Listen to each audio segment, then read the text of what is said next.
बिस्मिल्लाहिर्रहमानिर्रहीम। Dear students, पिछले topic में हमने पढ़ा था मोल के बारे में और उसके कुछ न्यूमेरिकल्स आप लोगों को मैंने बताए थे। आज हम पढ़ेंगे एवोगैड्रो नंबर के बारे में।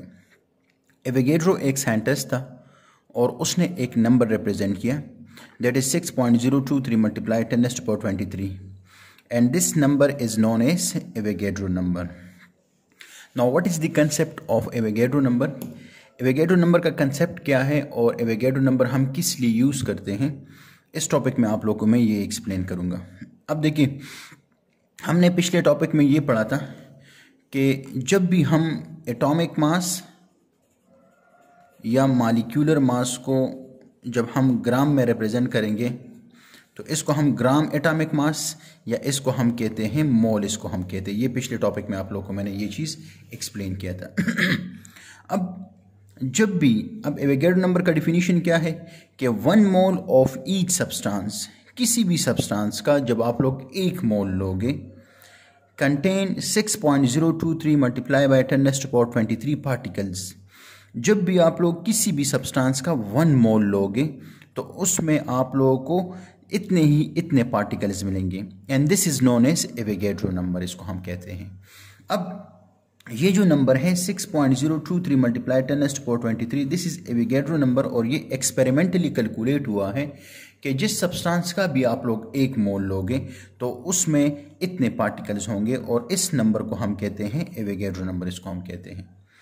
और एवोगैड्रो नंबर को हम रिप्रेजेंट करते हैं Na से। ये n नंबर को रिप्रेजेंट करते हैं और ये a जो है ये एवोगैड्रो नंबर, एवोगैड्रो को रिप्रेजेंट कर रहे हैं, ठीक है। अब देखिए, एवोगैड्रो नंबर जिस तरह हम कहते हैं ना कि 1 दर्जन में इतने पार्टिकल्स होंगे।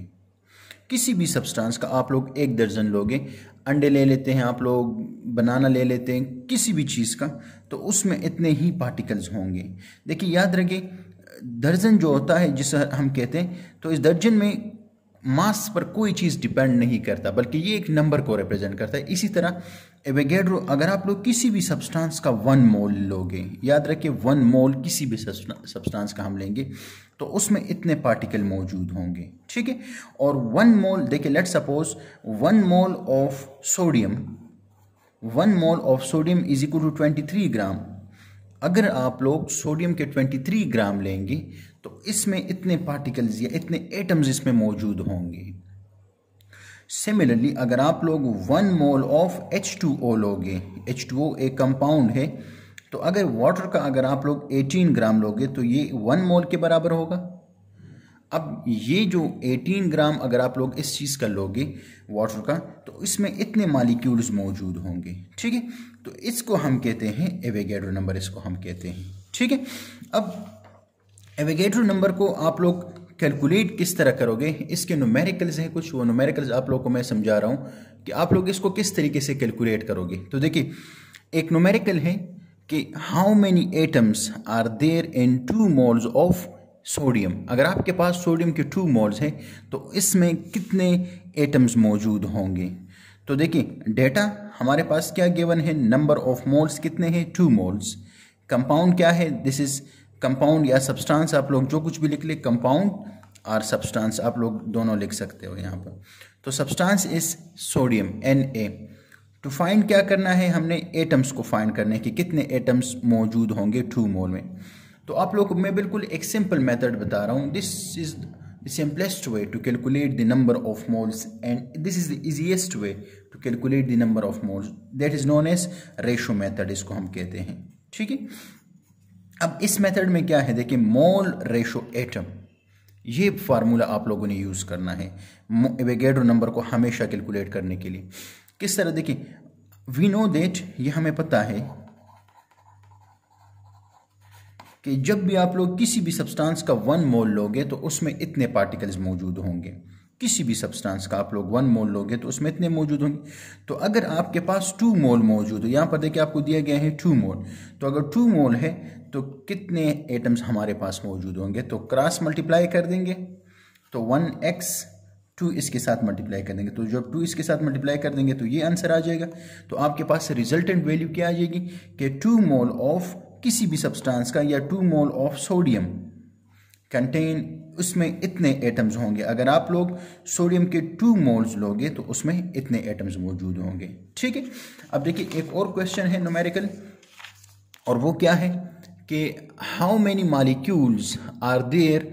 अब देखिए न्यूमेरिकल नंबर 2, ये आप लोगों को मैं जनरल एग्जांपल्स दे रहा हूँ। बुक के जितने भी न्यूमेरिकल्स आप लोगों ने वो एज अ टास्क खुद आप लोगों ने वो सॉल्व करने हैं फिर। ठीक है, क्वेश्चन क्या है, how many molecules are there in 1.5 moles of ice.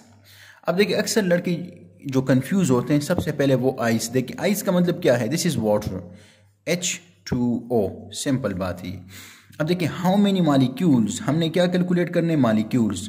जब भी बात आ जाए number of mole, number of atoms या नंबर ऑफ मॉलिक्यूल को कैलकुलेट करने के लिए, तो आप लोगों ने Avogadro number means Avogadro number को आप लोगों ने यूज़ करना है। तो देखिए हमारे पास डेटा क्या है, मोल है 1.5 मोल, जबकि कंपाउंड है आइस मींस H2O। हमने फाइंड क्या करना है, नंबर ऑफ मॉलिक्यूल्स मालूम करने हैं कि कितने वाटर के मॉलिक्यूल्स मौजूद होंगे 1.5 मोल में। तो अब देखिए आप लोगों को मैंने पिछले न्यूमेरिकल में यही बताया कि आप लोगों ने हमेशा यूज़ करना है, we will use the ratio method to calculate the number of moles और to calculate the number of molecules, the number of molecules और the number of atoms in a molecule. Now देखिए we have for the ratio method that mole ratio molecule और mole ratio atoms, लेकिन यहाँ पर अब आपसे मांगा गया है मॉलिक्यूल्स, तो हम लेंगे mole ratio molecules. And we know that किसी भी सब्सटेंस का जब भी हम 1 मोल लेंगे तो उसमें इतने पार्टिकल्स मौजूद होंगे, मॉलिक्यूल मौजूद होंगे या एटम्स मौजूद होंगे। अब 1.5 में कितना मौजूद होगा, तो मैं इन दोनों के दरमियान क्रॉस मल्टीप्लाई कर दूंगा, तो 1 multiply by x, 1.5 multiply by 6.023, तो रिजल्टेंट आपके पास ये आंसर आ जाएगा। ठीक है, अब ये आंसर क्या बता रहे हैं कि जो 1.5 मोल है, इस 1.5 मोल्स में इतने मॉलिक्यूल्स मौजूद हैं। ठीक है, तो दिस इज, ये आपके पास आंसर आ जाएगा। अब देखिए एक और क्वेश्चन है, अब इसी क्वेश्चन में हम क्या कर रहे हैं, अब इसमें इन दोनों बाकी 2 क्वेश्चन के हम अगेंस्ट में जा रहे हैं। बाकी 2 क्वेश्चन में हमने क्या किया, हमने एटम्स और नंबर ऑफ मॉलिक्यूल्स कैलकुलेट की। अब इस क्वेश्चन में क्या है, क्वेश्चन में है कि how many moles are there in 6.023 multiply 10⁻10 molecules. It means, अब क्वेश्चन क्या है, या इस क्वेश्चन को हम ऐसे भी लिख सकते हैं कि 6.023 multiply 10⁻23 molecules of hydrogen gas is how many moles. Now देखिए ये दोनों क्वेश्चंस एक ही तरह के हैं। ठीक है, देखिए नाउ डेटा क्या है, मॉलिक्यूल्स हमारे पास गिवन कितने हैं, 6.023 मल्टीप्लाई 10⁻10 मॉलिक्यूल्स गिवन है। कंपाउंड हाइड्रोजन गैस है, कंपाउंड लिखने की ज़रूरत ही नहीं, लेकिन चलें यहाँ पर कंपाउंड हम लिख लेते हैं डेटा बनाने के लिए। अब टू फाइंड हमने क्या करना है, नंबर ऑफ मोल्स हमने मालूम करने हैं। ठीक है, तो अब देखिए उसी तरह है, आप लोगों को मैंने पहले न्यूमेरिकल में बताया कि जब भी मोल और एटम्स या मोल और मॉलिक्यूल के दरमियान कैलकुलेशन आ जाए तो आप लोगों ने ये वाला रेशो मेथड अप्लाई करना है। अब देखिए क्वेश्चन में क्या गिवन है, अच्छा ये चीज़ आप लोगों को मालूम है कि 1 मोल में इतने पार्टिकल्स मौजूद होंगे, इतने मॉलिक्यूल्स मौजूद होंगे, तो कितने मोल्स होंगे। अब देखिए हमने यहाँ पर कैलकुलेट करना है मोल्स, तो कितने मोल्स होंगे, इतने पार्टिकल जब आपके पास होंगे तो क्रॉस मल्टीप्लाई कर देंगे, 6 इसके साथ 6.23 मल्टीप्लाई 10⁻23 इसके साथ मल्टीप्लाई हो जाएगा, जब 1 इसके साथ हम मल्टीप्लाई। ठीक है, तो ये इस साइड पर डिवाइड कर देंगे, आपके पास यहाँ पर आंसर आ जाएगा। तो जो आंसर आपके पास आ जाएगा उस आंसर से आप लोग कैलकुलेट कर देंगे कि हमारे पास इतने मॉलिक्यूल जो हैं, इतने मॉलिक्यूल्स आपके पास यहाँ पर जितने मोल्स आ जाएंगे, इतने मॉलिक्यूल जो हैं वो इतने मोल्स के बराबर होंगे। ठीक है, तो डियर स्टूडेंट्स अभी तक इतना ही, मिलते हैं इंशाल्लाह नेक्स्ट वीडियो में। ठीक है, इसको देख ले, और आप लोग के बुक में जो एंड में और इसके अलावा जो बुक के एक्सरसाइज में और एक्सरसाइज के अलावा जो एग्जांपल्स मौजूद हैं, उन एग्जांपल्स को आप लोग कर ले और काइंडली फिर ग्रुप में आप मेरे साथ शेयर कर ले ताकि मैं इसको चेक कर लूँ। तो आप लोग के लिए टास्क क्या है कि जो एग्जाम्पल्स हैं आप लोग की बुक में और जो न्यूमेरिकल्स आप लोग की बुक में मौजूद है वो करके मेरे साथ ग्रुप में शेयर करें। मिलते हैं इंशाल्लाह नेक्स्ट लेक्चर में।